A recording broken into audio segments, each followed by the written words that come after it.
one of the best things you can do for speed, for finger speed and picking speed, is to learn some scales. And I got really discouraged on scales early on because when I would try and play them, I would try and play, like especially the bar chords too. Everybody remembers the first time they try and play an F bar chord, because you have to hold everything down, and that's really difficult for the first time if you're not used to it. So not too long ago, when I started doing scales, it was saying, let's do the F major scale. But I think that's one of the hardest scales that you can start out on, because it requires you to stretch your fingers so much. So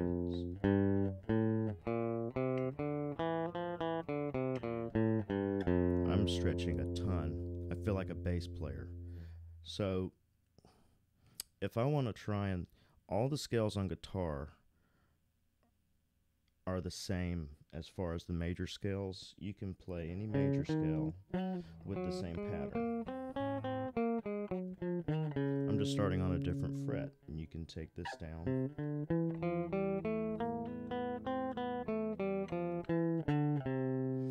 And so this is where I practice most things, like scales and especially bar chords, because the frets are not so far away as they are down here. So when I first wanted to start, I was learning how to play Hocus Pocus, and it was these bar chords that are really hard to get, and they're really fast changes. So what I ended up realizing, though, was these are really easy to play because I'm not having to stretch my fingers out so much.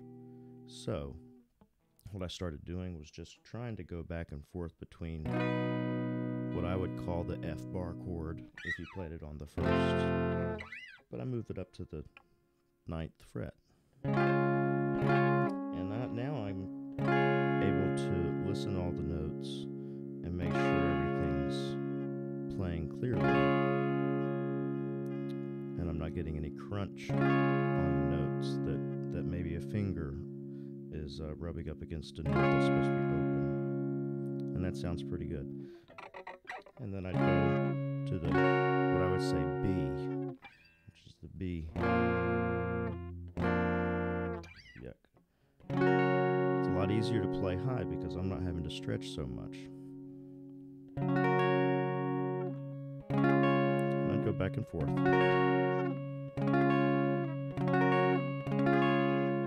When I felt good about that, take it down a fret. Change up the chords if you want.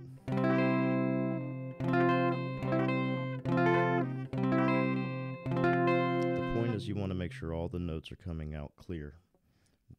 And each time you go down a fret, it's incrementally increasing the stretch just a little bit until you get down to the F and the G bar chord. So that's how I generally approach certain things like scales and bar chords, because if you can learn the pattern of those up here, where you're not worrying about stretching, you're just worrying about getting the notes done, then you can worry about getting stretching more as you go down. So the first thing that I like to do when I'm practicing methods or scales is the spider technique. And it's kind of controversial, but I like it. And it's controversial because some people think that it can damage muscles or strain your muscles. But if you're doing it in a relaxed way and you're not trying to force things and you don't do it for hours on end, I don't think you're going to have a problem. So what it is, I start on the 9th fret, and we're going on the low E string. We're going 1, and throughout this whole thing, I'm keeping all my fingers down. 2, 3, 4, chromatically up, meaning 1 fret at a time. So that's all on the low E string. Now I'm going to start transferring fingers to the next string, keeping all my fingers down. 1, 2, 3, 4. And then you continue going.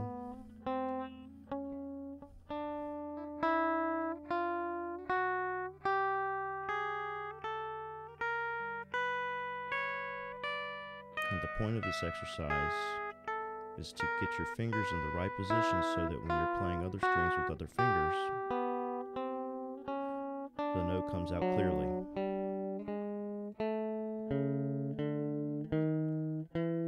Also, it teaches a little bit of finger efficiency, meaning we don't want things like flying fingers. When your fingers are all the way up here, it's harder to get them really fast down. So we're trying to limit how much engagement we're giving to our fingers so that we're leaving everything down. And when I'm practicing my scales, I am alternate picking.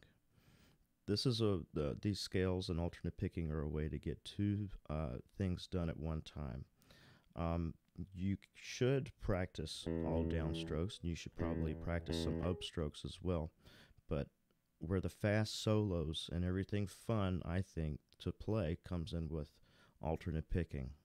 And alternate picking just means going down, up, down, up, down, up, down, up, down, up, down, up.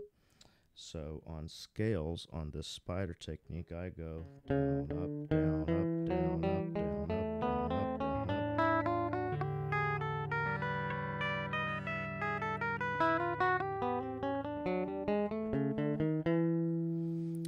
So that's the first part of the spider. So we've done up and down. We've done it twice. Now I would go down a fret at a speed that you can get all of them down. I've been doing these for about a month and a half, and I play maybe about an hour to 2 hours a night, and I practice a lot of scales. But I do this one sequence, and then the rest I focus on scales and pieces and stuff like that. But I forgot what I was going to say.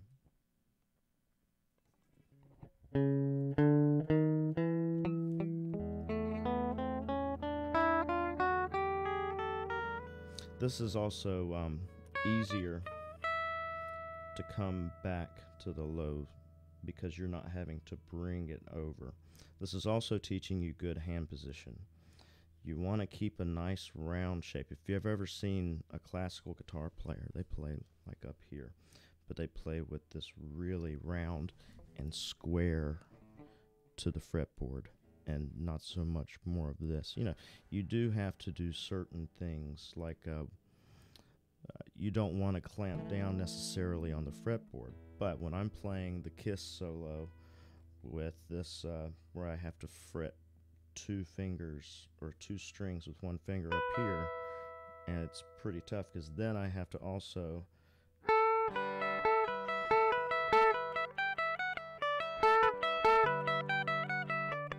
it's pretty hard to keep those down so that I make sure that those top notes come out.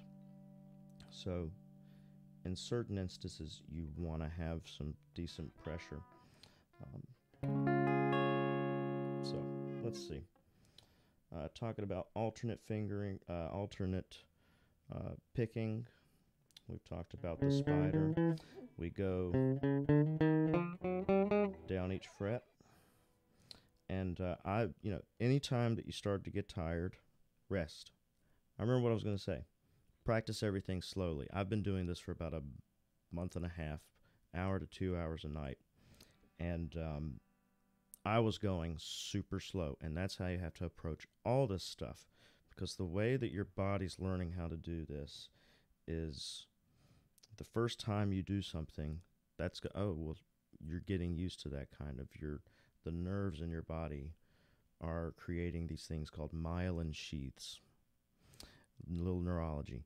And your brain is learning via these pathways to your muscles how to activate things. So when you do something slowly, you can almost guarantee that you're going to be able to play it fast. So I was starting out because it was hard to keep all your fingers down. So I'm really focusing on each note sounding clear, no extra notes, no extra strings playing.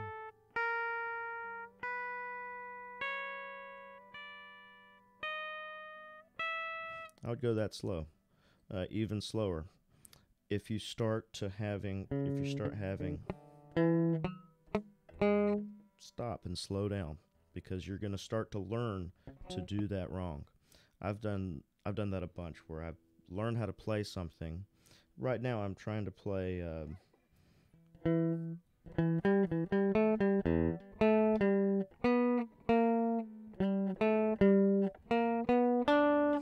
and every time I've practiced it before, I play it wrong.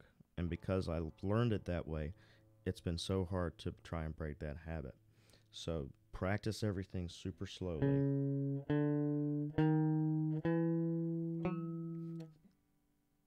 Got to practice slower because I just did that wrong.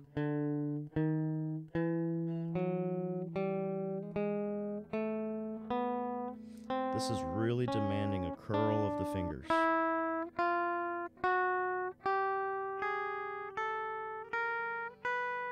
All right, so that's the spider technique.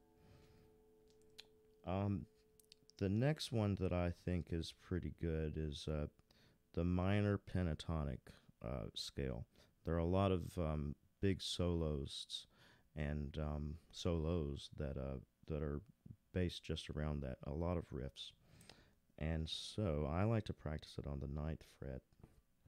And essentially, if I'm treating this, just going across 1, 2, 3, 4. I'm going 1, 4, next string 1, 3, next string 1, 3, next string 1, 3, next string 1, 4, next string 1, 4. So it's 1, 4, 1, 3, 1, 3, 1, 3, 1, 4, 1, 4. The way I practiced this one at first was I would give each note an up, a down, and an up stroke. So really slowly too. And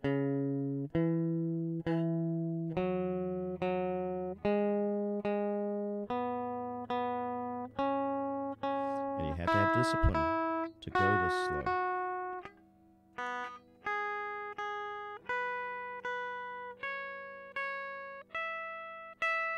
And then you go down.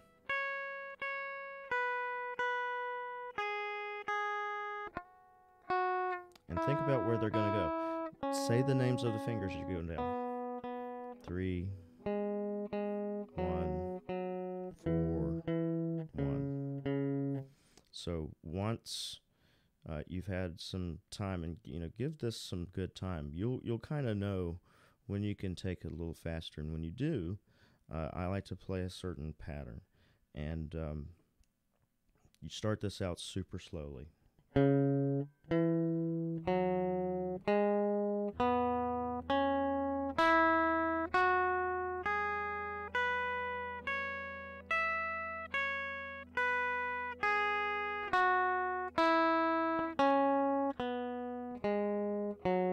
Quarter notes, or those are half notes, and then we go quarter notes. Then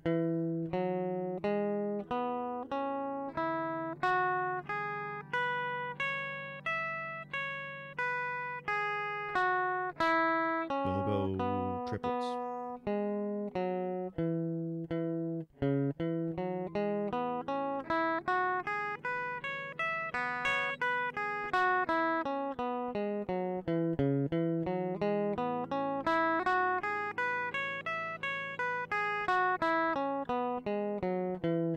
Sixteenths.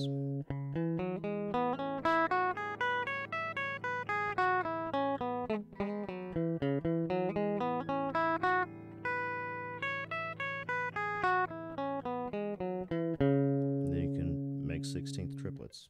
I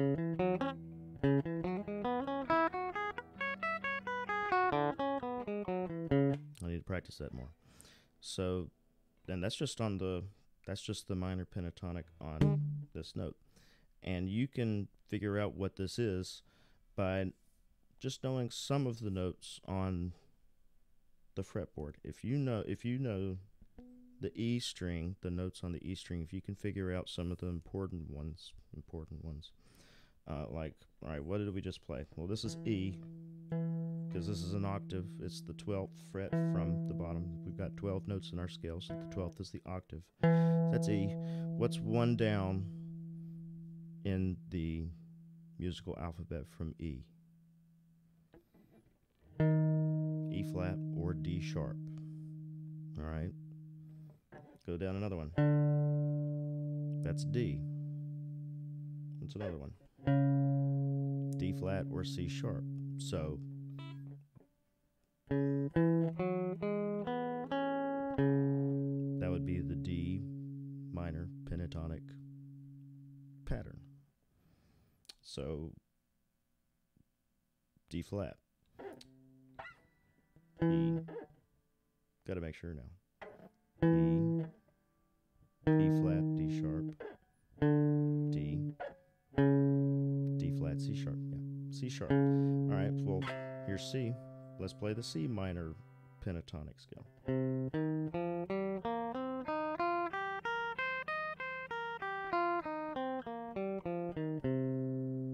There you go.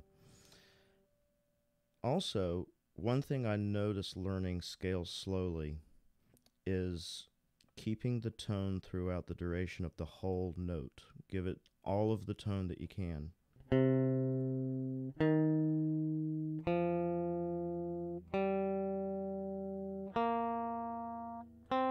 And so the less space you have between notes, the more connected everything's going to sound. And if you start doing that slowly, it's going to just pop out when you're playing fast. Instead of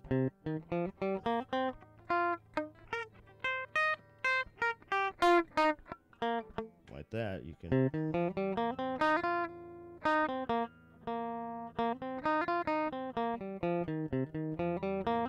It sounds a little bit more connected when all the notes kind of come together. I might call that legato, but there are a lot of guitar players out there that have a super big concept about legato, which involves more sweep arpeggios and hammer-ons and pull-offs. So that's the minor pentatonic scale, and you can go all the way down. The next one is what I like is one of the minor scales, and starting on the 9th fret is 1, 2, 3, 4 up chromatically. It's 1, 3, 4, 1, 3, 4, 1, 3, 1, 4, 3, 1, 4, 3, 1. So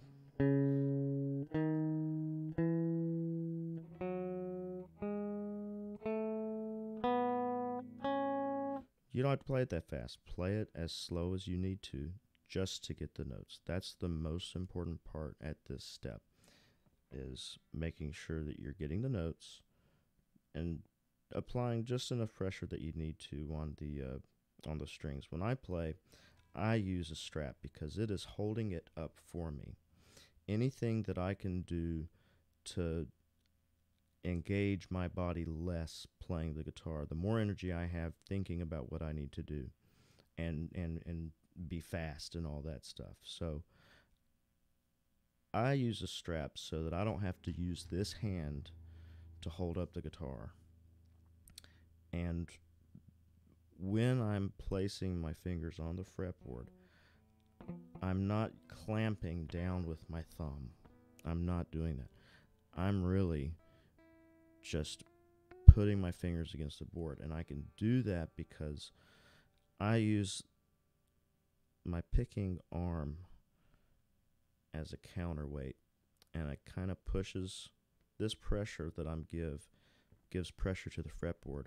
So I'm really, with my fretting hand, keeping the fretboard from going anywhere. So I'm resting my arm so that I can play here, and that gives me stability. And the thumb on the finger on the fret hand is really just there for stability as well. So if you're holding the guitar up with your hand, you're going to have a real hard time trying to go up and down on the fretboard. For instance, let's wait on the minor scale. Here's just a chromatic pattern, and so it's on the low E string. Open 1, 2, 3. That's 4 notes. Then we go 1, 2, 3, 4. Then we go up 1, 2, 3, 4. 1, 2, 3, 4.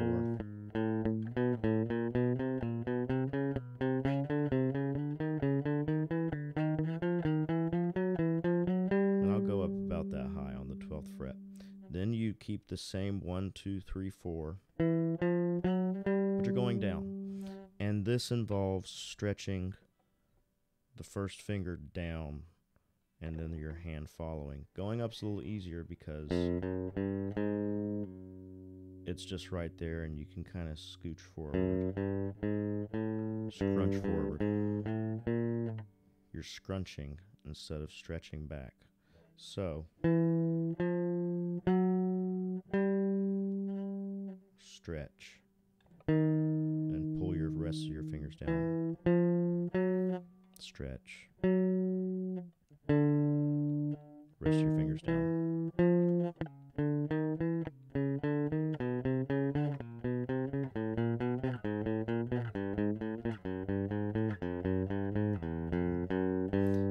So then we've gone up and down in the 1, 2, 3, 4 pattern.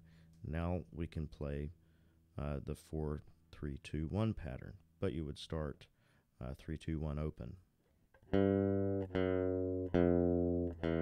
4.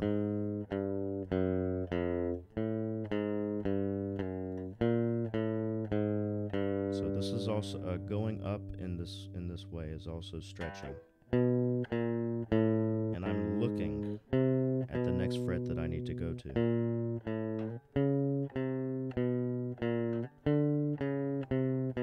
The rest of your fingers are just going to follow. And the more that you practice this slowly, the more you're just going to rely on where is the 4th finger going. And I'm aiming, and when it's time, I move. And then the rest of the fingers just follow. So let's start here. Now we scrunch down.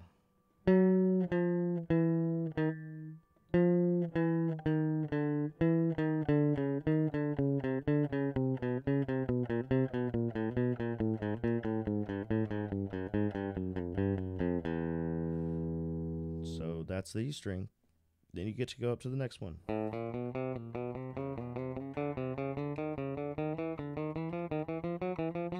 So on.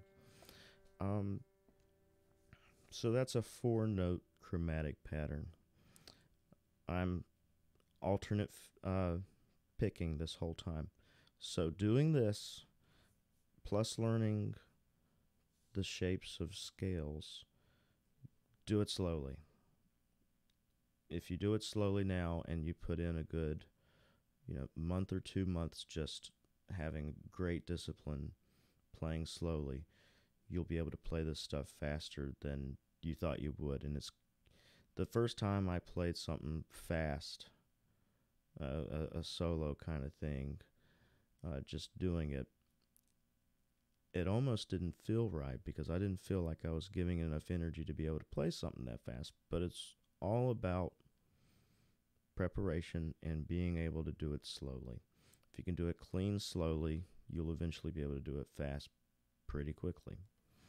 So let's go back to the minor scale. It's 1, and all these things I'm starting on the 9th fret.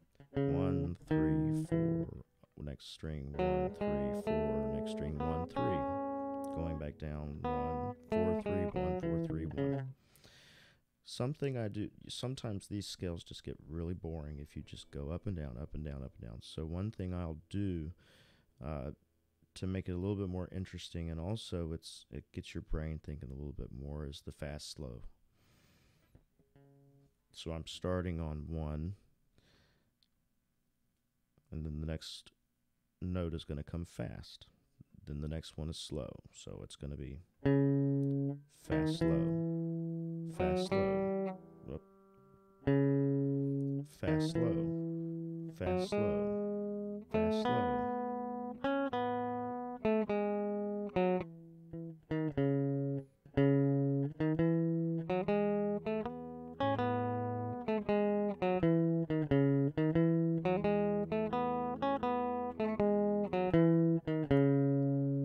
So that's fast and slow. Reverse it. Right when you play it, it's going to be fast. And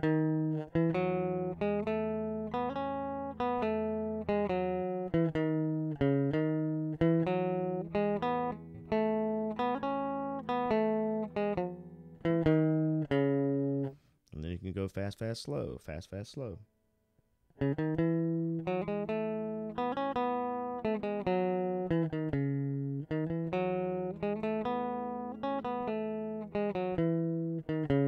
Something to just change it up a little bit. So that's the minor. You can also go, I like the blues scale. That is ultimate rock roots right there. So starting on the 9th fret, it's 1, 4, next string, 1, 2, 3, next string, 1, 3, 1, 4, 1, 2, 3, 1, 3.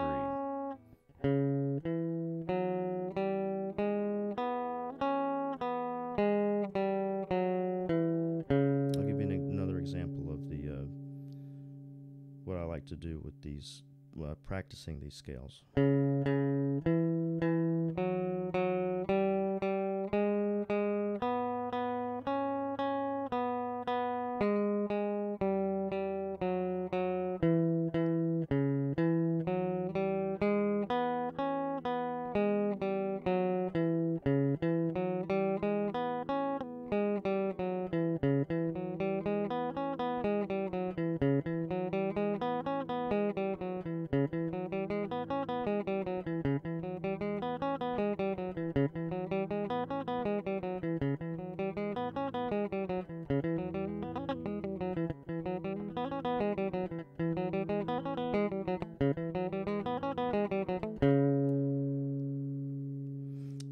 Something like that.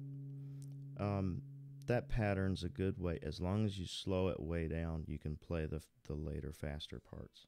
And when you get faster, you can slow that part up too. Blues scale, super important. It's in a lot of different things. And if you ever want to improv, meaning just play some sort of guitar solo and behind a track or something, or just chords, knowing the notes of these scales will really help you, because that's what all these songs are made of, are just the scales. So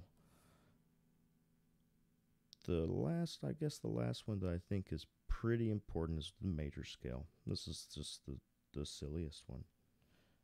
On guitar, I think it's the hardest for me to play, at least just because of the stretches. When I go 1, 3, 5, 1, 3, 5. 2 goes up on the 2nd fret from the 9th, and then 3 on 3.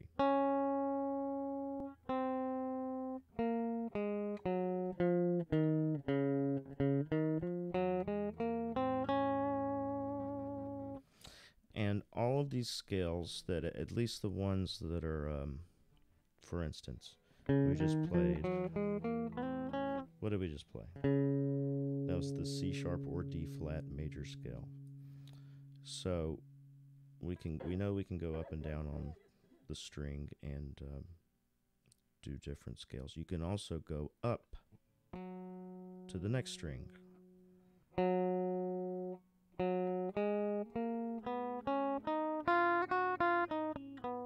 And it's the same pattern. That's true for both of the lower strings in pitch. When you get to the next one down, when you get to the B and E, everything shifts up a string. So for instance, on the D string, and instead of 2 and 3, it's 3 and 4.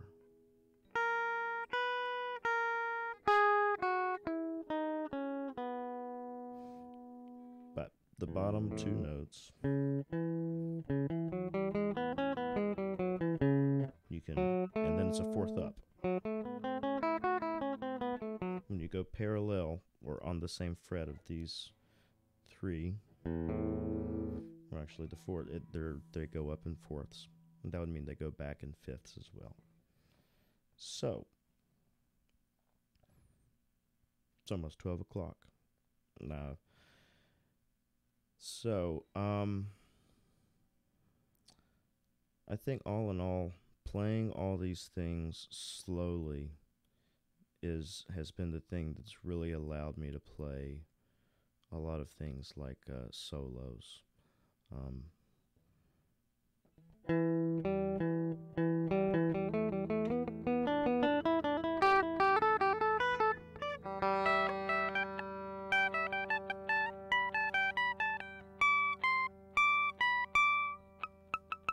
I don't have that note.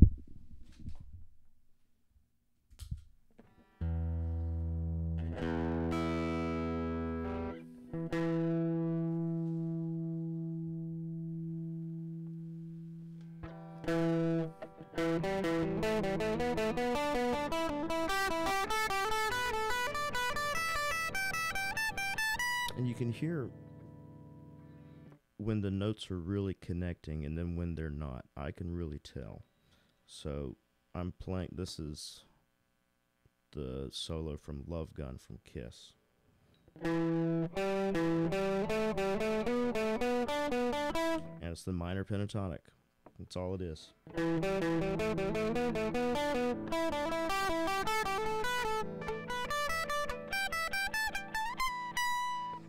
That's all minor pentatonic. So I would play this.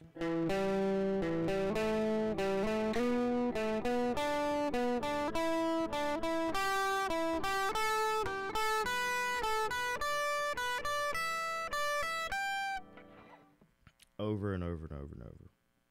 15 minutes at a time. But I would do it slowly for 3 times. Then the next time I'd really small increase of speed. Really small. And eventually it all comes together. So alternate picking is really important for that aspect of solos. It's also really important for Thunderstruck, because that's how Angus plays it. If you really listen to the recording, I hear the you could play it if you had enough distortion and overdrive gain, whatever. You could do it, cheaty way. But the other strings kind of get in the way. If I'm doing a hammer-on and pull-off. So there's that. So he alternate picks everything. And I start off with an upstroke. And then my downstroke is on the first, which is fret 4, then open, then 7. And I play it with my pinky. Do not underestimate the importance of your 4th finger. It is super important, and never cheat working it out. For this reason, you can try and play it like it's a real hard stretch. Just do it with your pinky, and do it. This is how slowly I played it at first, making sure that all the notes sounded clearly all the time.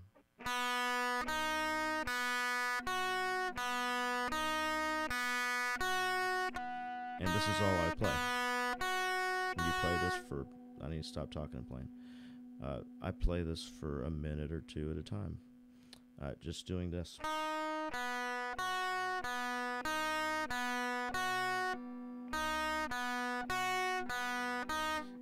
and I was making sure that I'm not picking any other strings. I'm making sure that my fingers aren't in the way or knocking other strings off.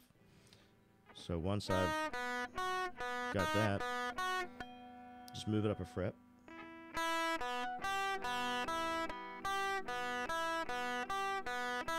Alternate picking the whole time.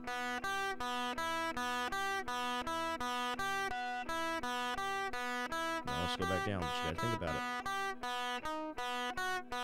Always aim for where you're going. Look at it and then go.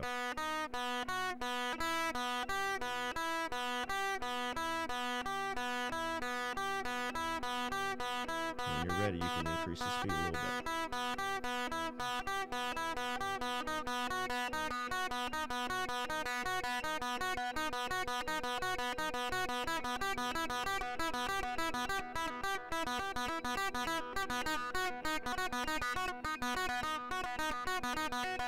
When you start to get fast, I notice that I've got some give in my pick. I'm not holding it really strong at all.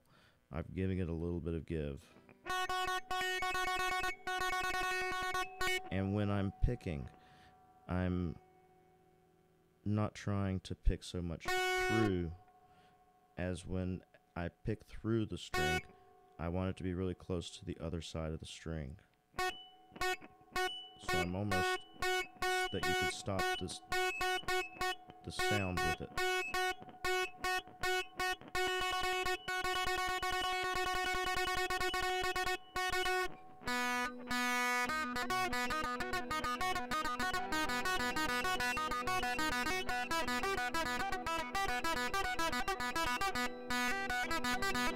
And I'm really picking up my fingers.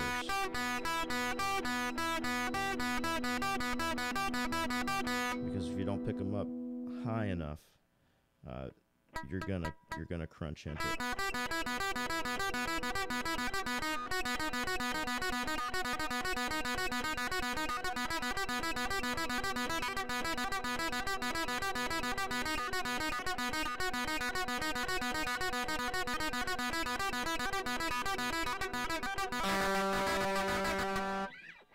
That was good for a minute. The next part, 12, and I go on 3. This is one thing that I practiced poorly because I've changed up what fingers I use for this. Probably a good idea to use 3. So it's 3 on 12. Open.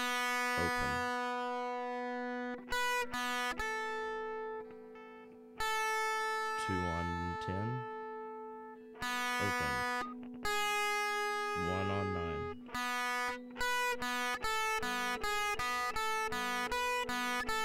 Just practice that.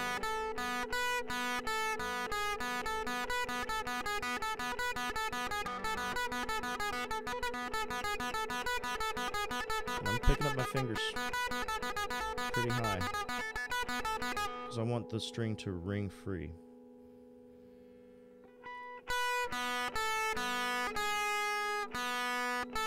Here's where it gets fun.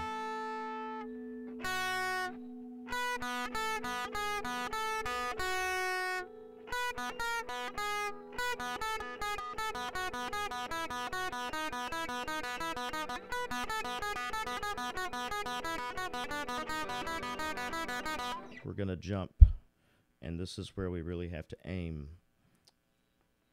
9,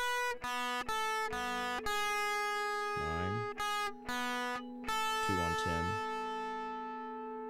and I'm really jumping and putting down 2, 1. These are the fingers I'm using first and second. 4th fret, 5th. So even just practice at first, just to practice the notes. Learned it wrong, see? 3, 2, 1. 2, stretch.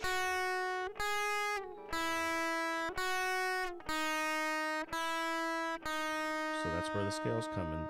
nicely because you have to stretch it.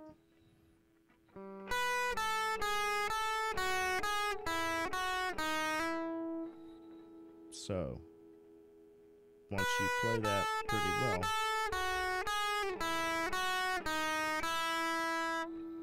add in the open Bs. See?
So the other part is putting those two main parts together, and that's really the best way to practice.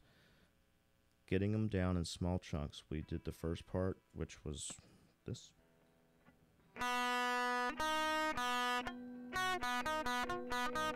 Do that ad nauseum, and then you've already got it. The next part is just going up and down between them, but you have to practice that. So a way to practice that is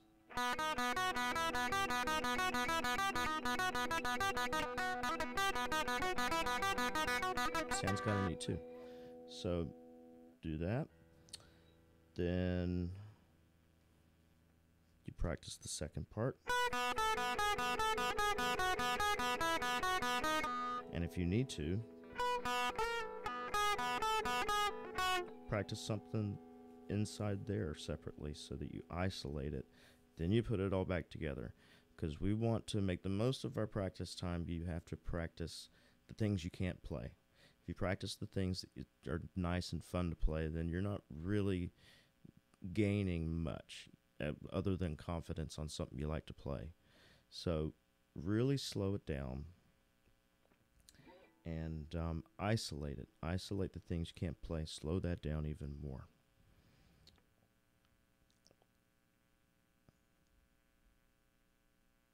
And then put it all together.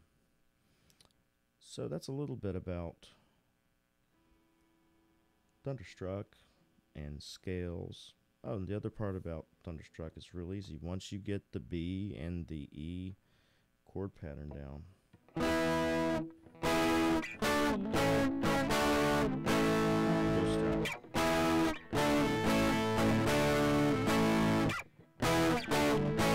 shaking at the knees. Rabbit headed head a piece.